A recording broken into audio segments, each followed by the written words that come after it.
सबसे पहला सवाल डॉक्टर सुनीता गुदारा आपसे। जनवरी से एक एजिटेशन चला, खिलाड़ियों ने सारे मंचों पर अपनी बात रखी, बताया कि क्या हो रहा है। WFI को निलंबित कर दिया जाता है, चुनाव नहीं होते, चुनाव के लिए डेडलाइन भी मिलती है, उसके बावजूद चुनाव नहीं होते। लेकिन डॉक्टर सुनीता गुदारा, आपने अनगिनत मेडल इस देश को दिए, क्या कभी ऐसा हुआ कि आपने मेडल जीता हो, राष्ट्रगान ना बजा हो, तिरंगा ना लहराया गया हो, आपका मेडल देश के मेडल्स में काउंट ना हुआ हो? देखिए, मैं एशियन मैराथन गोल्ड मेडलिस्ट हूँ, तो और हमारी मैराथन्स जो होती हैं, जैसे Boston marathon, Las Vegas marathon, ये सारी मैराथन्स में इंडिया का झंडा तो रहता है, लेकिन हमारी इंटरनेशनल मैराथन्स ओपन कंपटीशन होती हैं और मैंने ऐसे 26 इंटरनेशनल मेडल्स जीते हुए हैं। उस बात को हम अभी साइड में रखते हैं।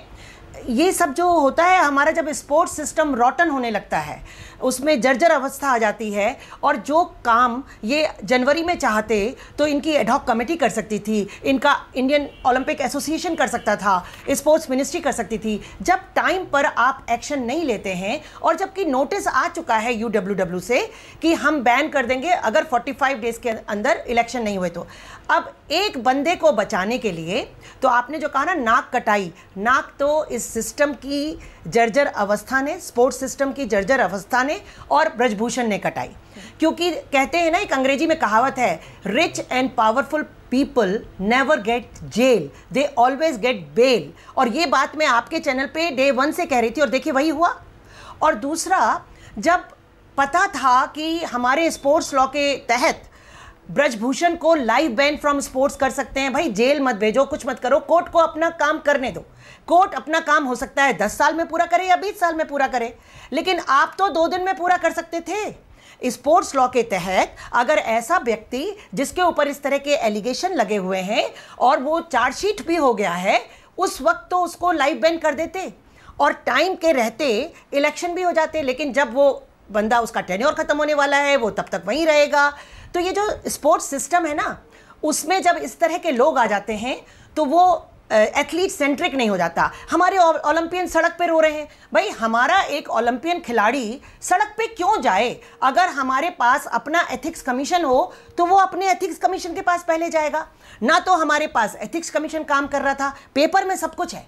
अगर आपके इनके पेपर, मेरे पास सारे पेपर्स हैं, अगर मैं पेपर दिखाऊं तो कमिटीज़ भी हैं, कमीशन भी है और सेक्सुअल हैरेसमेंट कमेटी भी है, लेकिन जब कोई काम नहीं करेगा तो फिर यही हालत होगी। अब नुकसान किसका हुआ? देश का नुकसान हुआ। नुकसान उन खिलाड़ियों का हुआ जो मेडल विनिंग करते हैं, और नुकसान हमारे तिरंगे झंडे का हुआ जो कि हर बार नहीं फहर पाएगा। जब जब हमारे रेसलर्स विन करते थे मेडल, तिरंगा फहराते थे हर जगह, हर कंट्री में। तो अब क्या होगा? कहीं कहीं पर इंडियन ओलंपिक के झंडे के अंदर वो करेंगे पार्टिसिपेट, और चलो कुछ ऐसी हैं जिसमें पहले से IOA ने उनकी एंट्री भेजी हुई है, वहाँ पे तिरंगा फहरा सकेंगे। लेकिन अदरवाइज इतने मेडल जो लाते हैं, उसमें ये बात तो पूरे वर्ल्ड में फैल गई कि हमारी जो रेसलिंग फेडरेशन है वो किन्हीं कारणों से, जिसमें कि एक सेक्सुअल हैरेसमेंट भी कारण है, उसकी वजह से बैन हो गई। सिर्फ यही नहीं कि इलेक्शन नहीं हुए, वो उनको भी तो सब कुछ दिख रहा था, सारे चैनल्स कवर कर रहे थे। उस वक्त अगर हमारा स्पोर्ट्स सिस्टम एक्शन ले लिया होता और स्पोर्ट्स लॉ को फॉलो कर लिया होता तो शायद ये दिन देखना नहीं पड़ता।